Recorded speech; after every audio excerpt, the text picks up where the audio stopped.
Evangelho, segunda-feira da primeira semana do Tempo Comum. O Senhor esteja convosco, Ele está no meio de nós.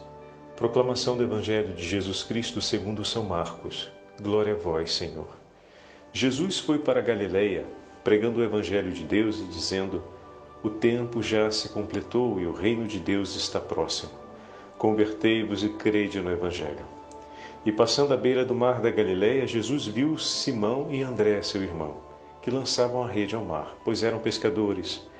Jesus lhes disse: segue-me, e eu farei de vós pescadores de homens. E eles, deixando imediatamente as redes, seguiram a Jesus.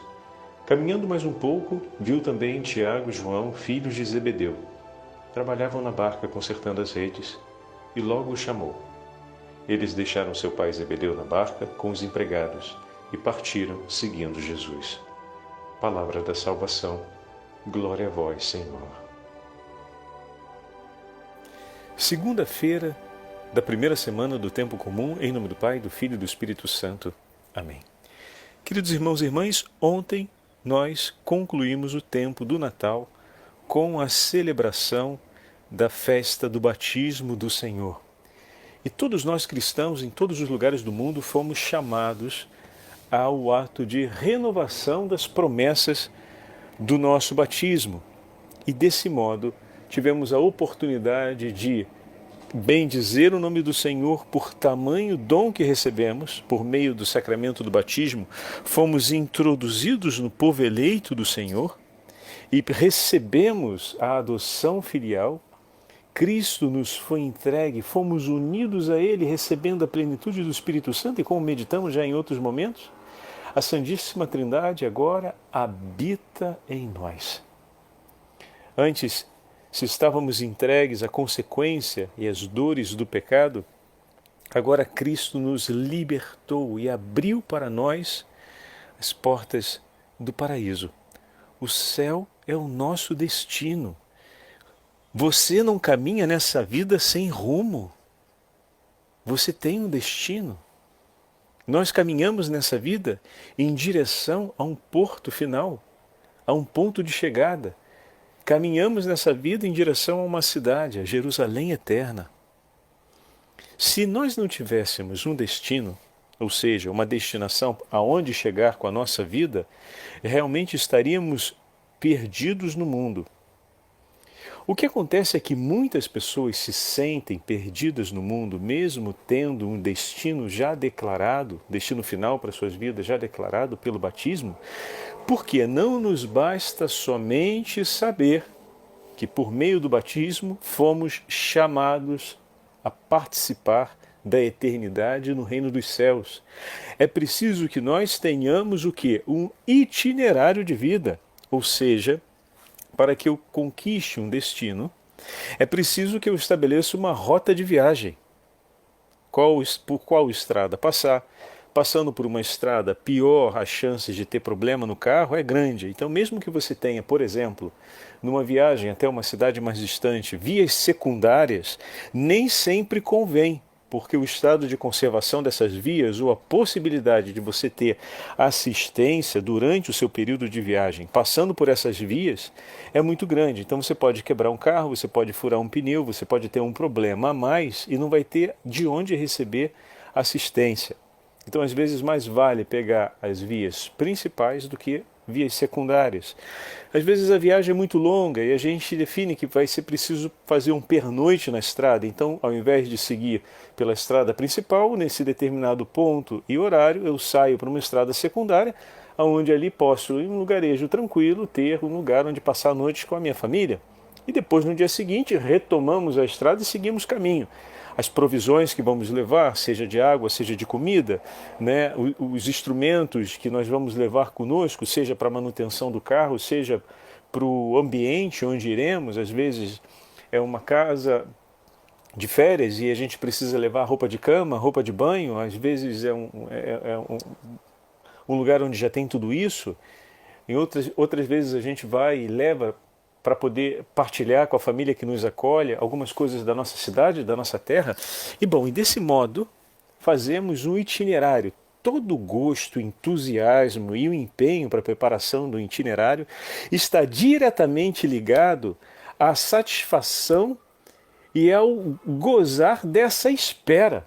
Espera pelo quê, padre? Por chegar naquela cidade. O anúncio de que nós vamos para aquela cidade nos enche de tal forma de entusiasmo, de esperança e já começa a ser causa de alegria que a gente prepara o itinerário dessa viagem com muita felicidade, com muito empenho, com muita entrega. A gente pensa nos detalhes, a gente pensa em cada coisa que pode acontecer, e isso tudo já é fruto daquela esperança. Qual a esperança? Mês que vem nós vamos viajar para ver a tia fulana lá na cidade de não sei aonde. Eba, a criançada gosta, porque lá tem bicicleta, lá tem rio, a gente vai poder tomar banho de rio, vai tomar banho na açude, vai poder pescar, vai poder pegar fruta nas árvores, enfim, vai poder cuidar dos rebanhos, pode fazer um montão de coisa. A gente vai, por exemplo, para a roça, então a gente vai para o mar, e a gente vai poder fazer tanta coisa lá.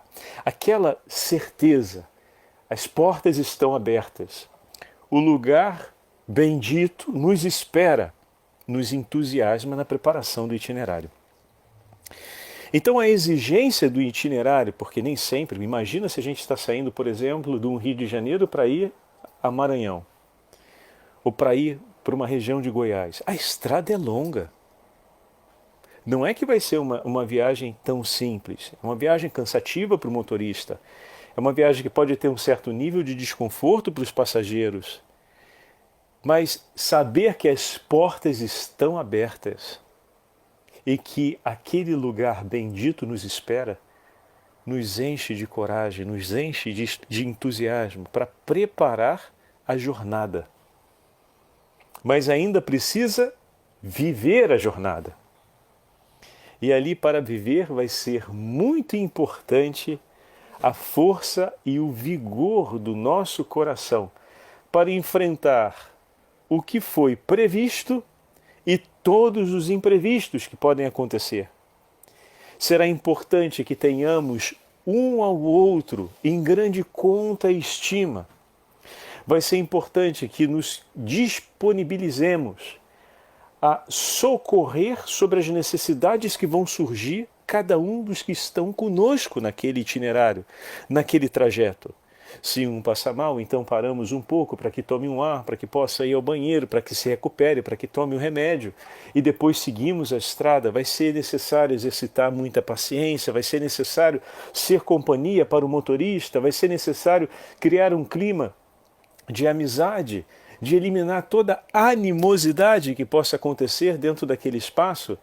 Vai ser importante que a gente ouça música, vai ser importante que a gente fique em silêncio, a gente vai falar de coisas que já aconteceram, a gente vai lembrar situações de família, a gente vai precisar fazer memória de coisas boas, virão também memória daquilo que não foi tão bom assim, mas ali a gente renova e transforma pelo entusiasmo que nos une cada uma das situações que vão acontecendo.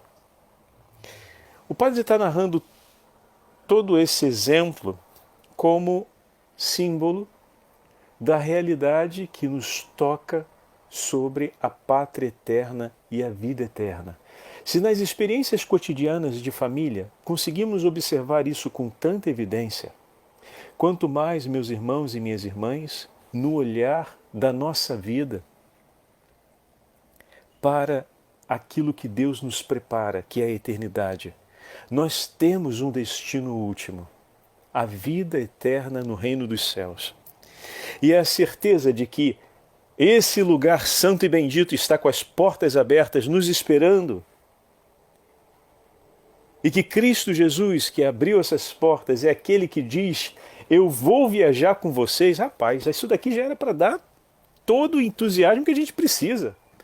A gente não só temos uma destinação na nossa vida para onde ir, então não estamos perdidos. Agora, é preciso que tenhamos o necessário para andar até lá. Eu vou viajar, eu preciso olhar o mapa, preciso ter uma bússola se estou num ambiente onde não tenho mapa, ou se tenho mapa e não conheço a região e não tenho pontos de referências e uma estrutura cartográfica definida, eu vou precisar de instrumentos de navegação que me ajudem a caminhar ali. Então, seria justo que se nos dissessem, a porta está aberta, pode vir, venham, e a gente começasse a procurar os instrumentos, porque só saber que essa destinação bendita, o céu, está com as portas abertas e nos esperando, já valeria a pena todo o sacrifício para conseguir os instrumentos necessários para chegar lá. Mas não foi assim. O próprio Senhor que nos abriu essas portas disse, eu vou com vocês. Rapaz, tem um banco no carro que é de Jesus. E se você está pensando que ele vai no banco de carona ou ali atrás para ir respondendo o WhatsApp e vendo o Facebook, você está muito enganado. Ele vai colocar as mãos na direção contigo. Por que contigo, Padre? Porque vocês estão juntos naquele banco do motorista. No dia do teu batismo e no dia do meu batismo, Jesus veio unir-se a nós de maneira inseparável. Nós vamos colocar as mãos sobre aquele volante do carro da nossa vida e Ele apoiará as suas mãos sobre a nossa.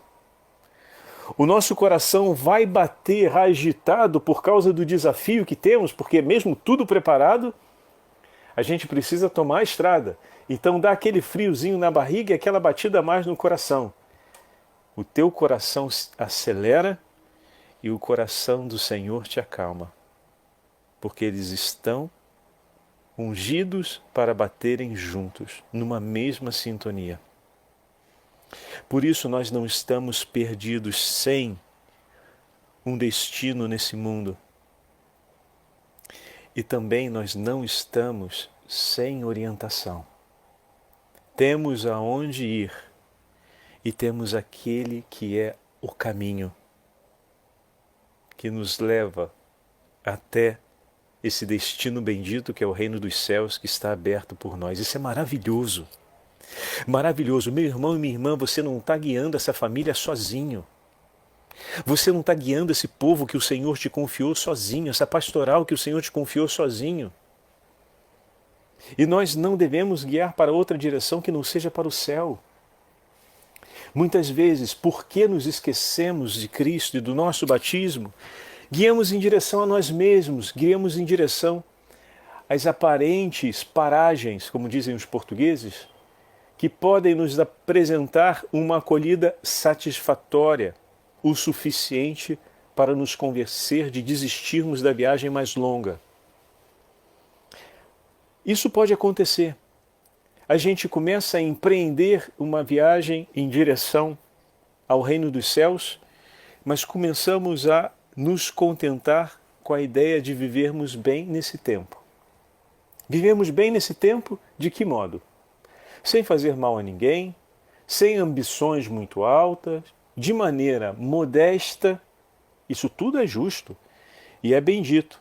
Porém, muito esquecidos de Deus e muito esquecidos do amor ao próximo. E cada vez mais vamos nos ressecando no cuidado com aquela. A ambição não é grande, o desejo não é por muito, mas acabou se concentrando de tal forma sobre uma satisfação e um bem-estar para si mesmo, que nós estamos nos contentando em parar, ou seja, de permanecermos em uma paragem que não é aquela a qual estamos destinados. É como se víssemos uma bela e satisfatória cidadezinha de praia e decidimos parar ali. Enquanto naquela cidade para onde nos destinamos, encontraremos ali toda a nossa família reunida, está ali que nos espera. Tem praias muito mais bonitas, porque são as praias da eternidade, mas nós nos contentamos em estar naquela das satisfações, do bem-estar desse tempo. Por que o padre chama atenção para isso? Porque muitas vezes os valores do Evangelho terminam sendo valorizados de uma maneira contraditória. Então, a simplicidade, a ambição, a não ter ambições desmedidas, o cuidado com o pouco, se ele não for iluminado ou vivido a partir da experiência de fé, se ele não for vivido, que são valores em si, mas se não forem vividos e tomados à luz da fé, se não forem acolhidos, sem que nos esqueçamos do destino que estamos chamados a conquistar com Cristo, podem nos levar a uma certa acomodação em não ter ou não desejar tanto assim o céu. Como se no finalzinho alguém tivesse que ainda ter o trabalho de nos empurrar para lá. Falar, não rapaz, não é que não, vai mais para frente, para de moleza. Ah, tá bom, obrigado, desculpa, é que eu estava tão bem aqui. Então, esse desejo pelas coisas eternas, esse desejo pela certeza que nós ontem renovamos com a nossa profissão de fé, é fundamental para o início desse tempo comum. O Padre está falando tudo isso porque nós estamos abrindo hoje o início do tempo comum com a leitura do chamado que nosso Senhor faz a todos na continuação da pregação de João. Depois que João foi preso, veio Jesus para a Galileia proclamando o Evangelho de Deus. A boa nova anunciada pelos profetas, a boa nova confirmada pela lei do Senhor, se cumpre agora. João anunciou o início desse tempo e Jesus agora cumpre o início desse tempo. Cumpriu-se o tempo, diz o Senhor. E o reino de Deus está próximo, está no meio de nós. É o próprio Senhor, a palavra do Pai que está presente. O Emanuel está aqui, é Deus conosco. E ele diz, arrependei-vos e crede no Evangelho. As portas do reino dos céus nós falamos a partir da paixão, morte e ressurreição do Senhor, como comentamos há tempos atrás. Então nós olhamos a partir desse acontecimento pascal. As portas do reino dos céus estão abertas por nós. O Senhor venceu a morte, descendo à mansão dos mortos e chamando para junto de si todos aqueles que ali esperavam a glorificação do Filho de Deus, e abriu-nos o reino dos céus.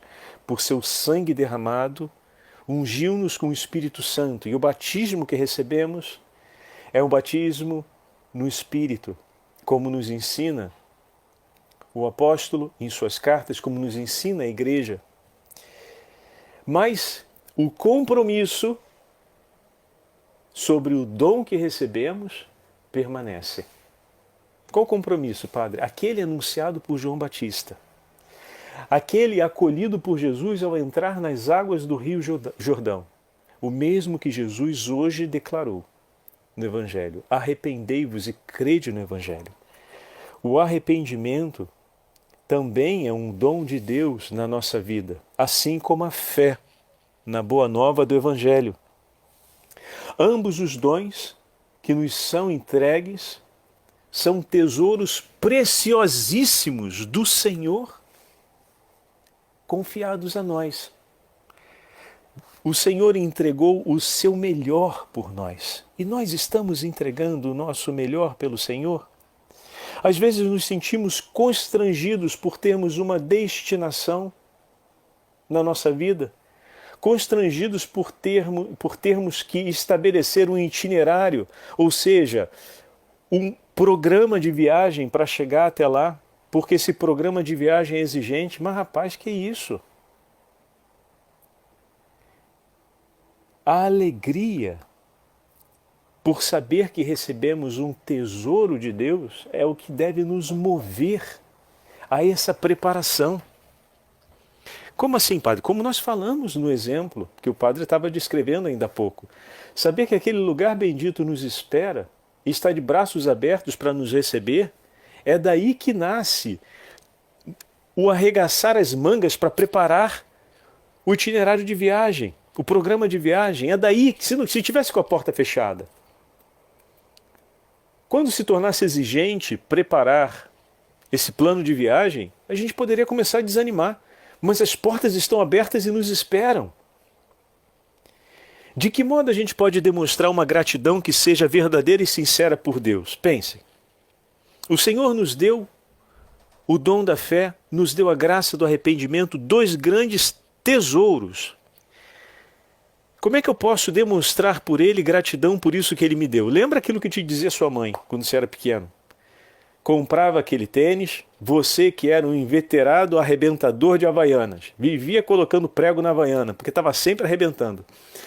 E muitas vezes a mãe dizia, mas você vai chutando tudo que é pedra pela rua, o chão não pode ficar quieto, o chão tem medo de você porque você anda pisando com força e chutando tudo. Aí ela compra aquele tênis da escola. E você é acostumadíssima a jogar aquela pelada com as bolinhas de papel do resto da merenda que fazia com a garotada lá. E muitas vezes chamava até de racha isso. E era uma chutação que, bom, não tinha tênis do colégio que aguentasse, né? Uma vez que era o próprio coitado do tênis do colégio que muitas vezes se tornava o tênis do futebol de rua, para tentar não esfolar tanto o dedão. E sua mãe, quando te dava aquele tênis, dizia, olha, estou te dando esse tênis, custou caro, você faça o favor de cuidar. Porque se ele estragar, você vai ficar descalço, vai de chinelo pro colégio. Você arregalava um olho e não sabia. Ali se misturava a felicidade por ter o tênis, o medo da mãe, o medo de estragar o tênis e o filmezinho que passava na cabeça. De tudo aquilo que você já estava pensando em fazer com o tênis e que estava sendo censurado. Então tudo se misturava um pouco e a gente ficava confuso, dava um sorriso que não sabia se era de alegria ou de medo, mas saía alguma coisa. Muito bem. A forma de nós demonstrarmos gratidão por um tesouro, por uma coisa boa que recebemos, é cuidar bem dela, daquilo que recebemos, entende? A outra pessoa pensou com tanta felicidade aquilo pra gente, e no caso aqui, do exemplo da mãe, ela tem medo que a gente perca aquilo dali. E com a exigência que é própria de uma mãe que está educando, ela impõe essa condição, essa circunstância de alerta para que você estime aquilo. A felicidade da sua mãe é a gratidão do teu coração, que vai ser demonstrada não só no abraço, mas na forma como você cuida daquilo que ela te deu. Porque aqueles tênis ali representam também o fruto do suor dela, do trabalho, das economias que foram feitas, às vezes das bate-boca com o pai que achava que não era necessário, e a mãe dizia que era necessário, e ela via que o garoto precisava, e o pai achava... Às vezes tem aquelas diferenças que podem acontecer, tem tanta coisa ali por detrás do valor daquele tênis. E a gratidão é cuidar bem. O testemunho ou o exemplo de que algo está sendo estimado é a forma como você cuida dele. Então a forma de demonstrarmos gratidão pelo que o Senhor nos deu é cuidando bem daquilo que recebemos. Não é um constrangimento. Então, agora, ao mesmo tempo, se a gente pega um outro exemplo, eu posso ter um quadro de Van Gogh na minha casa e não me dar conta de que se trata de um quadro de Van Gogh, porque eu comprei ele numa feira popular, paguei um preço e não sabia que se tratava de um quadro de Van Gogh que, sei lá por que cargas d'água, estava ali sendo vendido. Comprei porque me admiro com impressionismo e gostei daquele quadro, comprei, tinha assinatura de Van Gogh, mas eu pensava que fosse uma coisa feita como um facsímile. E não que fosse um original. Comprei e o tenho na minha casa. O fato de eu não saber que seja um original de Van Gogh em nada diminui o preço e o valor do quadro em si. Vocês entendem isso? Na medida em que eu descubro que se trata de um original de Van Gogh e continuo tratando aquele quadro como se não fosse nada, isso é muito pior. Só saber que aquele quadro é um original não me leva a necessariamente mudar de conduta.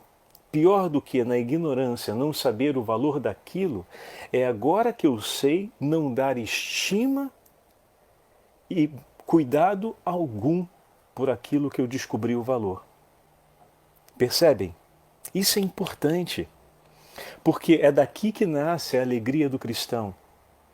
O itinerário ou o plano de viagem para chegarmos à vida eterna, meus irmãos, é exigente, passa por uma experiência de cruz. Mas o que nos move nesse itinerário é a alegria de que as portas estão abertas do lugar que nos espera e que o Senhor, que vai à nossa frente, que abriu essas portas, caminha conosco. E que em todos os momentos dessa viagem, Ele vai estar ali, mas não vai estar ali como um passageiro, mas como aquele que me ajuda a enfrentar cada um dos momentos. Se ele colocou São Rafael ao lado de Tobias para passar pela grande jornada de conseguir o medicamento que curaria seu pai da cegueira, nós estamos unidos àquele que é maior do que Rafael, que é o próprio Deus que cura. Nós vemos hoje o chamado dos 4 primeiros apóstolos no Evangelho. Jesus, caminhando junto ao mar da Galileia, viu Simão e André, que lançavam as redes, e disse: vinde, seguir-me, vos farei pescadores de homens. Sabemos que a narrativa de Marcos é mais enxuta. E Marcos pontua, assim como pontuou com os filhos de Zebedeu, um elemento categórico: a imediatez. Imediatamente, deixando as redes, seguiram. O chamado para estar junto com Jesus é algo que os faz deixar tudo. Mas essa jornada, como sabemos, porque já conhecemos boa parte do Evangelho, é uma jornada que em muitos momentos, como vimos outro dia, vamos ver ainda o coração dos discípulos endurecidos. É uma jornada que vai amolecer meu coração. E se para amolecer meu coração, se para o bife que você compra no açougue, para você amolecer, tem um martelo que o coitado do bife vai ter que conhecer antes de ir para a panela. Então, para amolecer o nosso coração, muitas vezes vão ter alguns martelinhos de Deus para fazer ele ficar mais macio. São os desafios. São aquelas situações que vão colocar à prova 2 coisas: a verdade da dureza do meu coração e a verdade da grandeza do amor de Deus, que faz nova todas as coisas, que é capaz de tudo transformar, até de transformar aquilo que eu conheço muito bem e que às vezes parece para mim impossível de ser transformado. O que, padre? Meu coração, meu modo de pensar, meus sentimentos. Não me esqueço de uma amiga religiosa que uma vez disse assim: olha, quando eu olho para a minha vida e vejo tudo o que Deus fez na minha história, realmente não me resta dúvidas. Ele é o Deus do impossível. É verdade. Quando a gente olha a história do homem e da mulher que éramos e que estamos nos tornando, e de tantas vezes em que na vergonha do nosso pecado voltamos ao pior de nós mesmos, e o amor de Deus mais uma vez e outra vez nos resgatou, realmente o nosso Deus é o Deus do impossível. O nosso Deus é aquele que está conosco nesse plano de viagem. E Ele não só se faz caminho, Ele é evangelho, Ele é a própria carta. Ele é o próprio navegador. Ele se junta conosco em todas as partes do plano de viagem e da execução de cada momento da viagem. Ele se faz posto de socorro. Ele se faz assistência quando o carro dá problema. Ele é aquele que vai estar ali e não vai deixar passar um único minuto sem que estejamos seguros e firmes para seguir adiante. E na hora do medo, Ele é a nossa força. Na hora da dificuldade, o nosso socorro. Na hora da agitação, a nossa tranquilidade. E nos momentos difíceis, o nosso ânimo. E assim depois o Senhor passou e viu diante de si Tiago, filho de Zebedeu, e João, seu irmão, eles também no barco. Consertavam as redes. Os 4 estavam no seu ambiente de trabalho. E o anúncio: vem para junto de mim. Existe um novo lugar aonde ir, para junto desse mestre e caminhar com ele, esse mestre que abrirá o reino dos céus. Muito mais desafiador para eles ouvirem isso, ir para junto daquele que o chamava, para caminhar, para fazer toda uma estrada que era inédita em absoluto, para percorrer juntos a estrada que consolidou a nossa salvação. E eles imediatamente deixaram.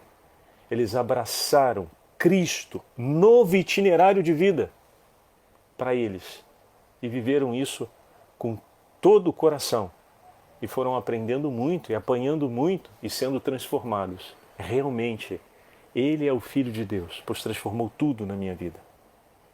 Queria concluir com vocês a meditação de hoje usando essa belíssima oração do Papa Clemente I, que nos é apresentada. Ele escreveu para os cristãos de Corinto.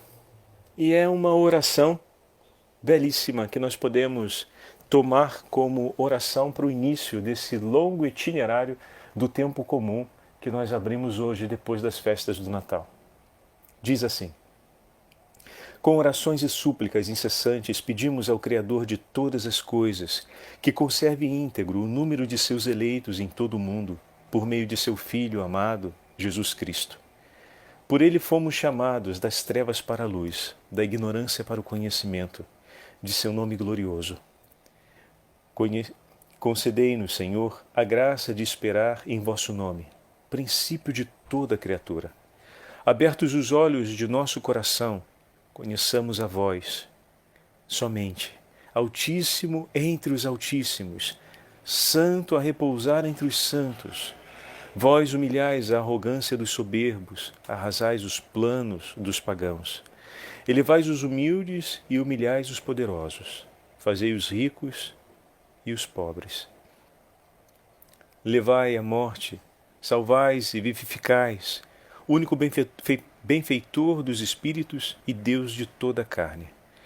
Vós contemplais os abismos e observais as obras dos homens. Sois o auxílio dos que estão em perigo, salvador dos desesperados, criador e guarda de todas as almas. Multiplicais os povos da terra e entre todos escolheis aqueles que vos amam. Por Jesus Cristo, vosso Filho amado, por quem nos renovais, ó Pai, santificais e cobris de honra.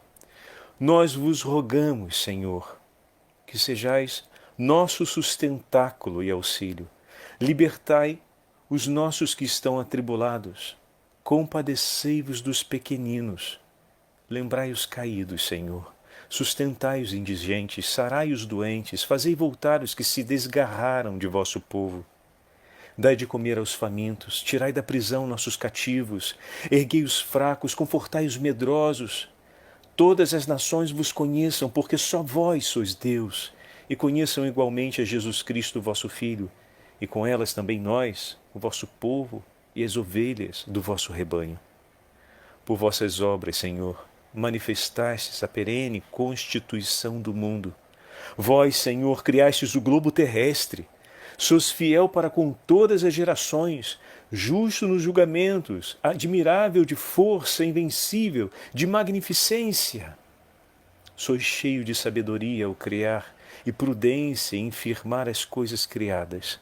Sois bom em tudo quanto é visível, fiel para com aquele que em vós confiam, benigno e misericordioso. Perdoai as nossas infidelidades e injustiças, nossos pecados e nossos delitos, Senhor. Não acuseis de pecado vossos servos e vossas servas, mas purificai-nos, Senhor, em vossa verdade e conduzi nossos passos para caminharmos com piedade, justiça e simplicidade de coração, fazendo tudo o que é bom e agradável a vossos olhos e diante de nossos pastores. Sobretudo, Senhor, mostrai-nos vossa face, e possamos nós gozar dos bens, na paz, à sombra de vossa mão poderosa. Por vosso braço estendido, sejamos livres de todo pecado. Guardai-nos daqueles que nos odeiam sem motivo.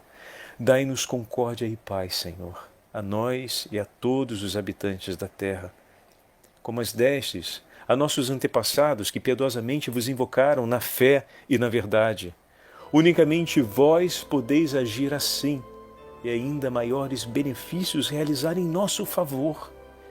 Nós vos louvamos pelo Pontífice protetor de nossas vidas, Jesus Cristo, Senhor nosso. Por ele glória e majestade a vós agora e por todas as gerações e por todos os séculos dos séculos. Amém.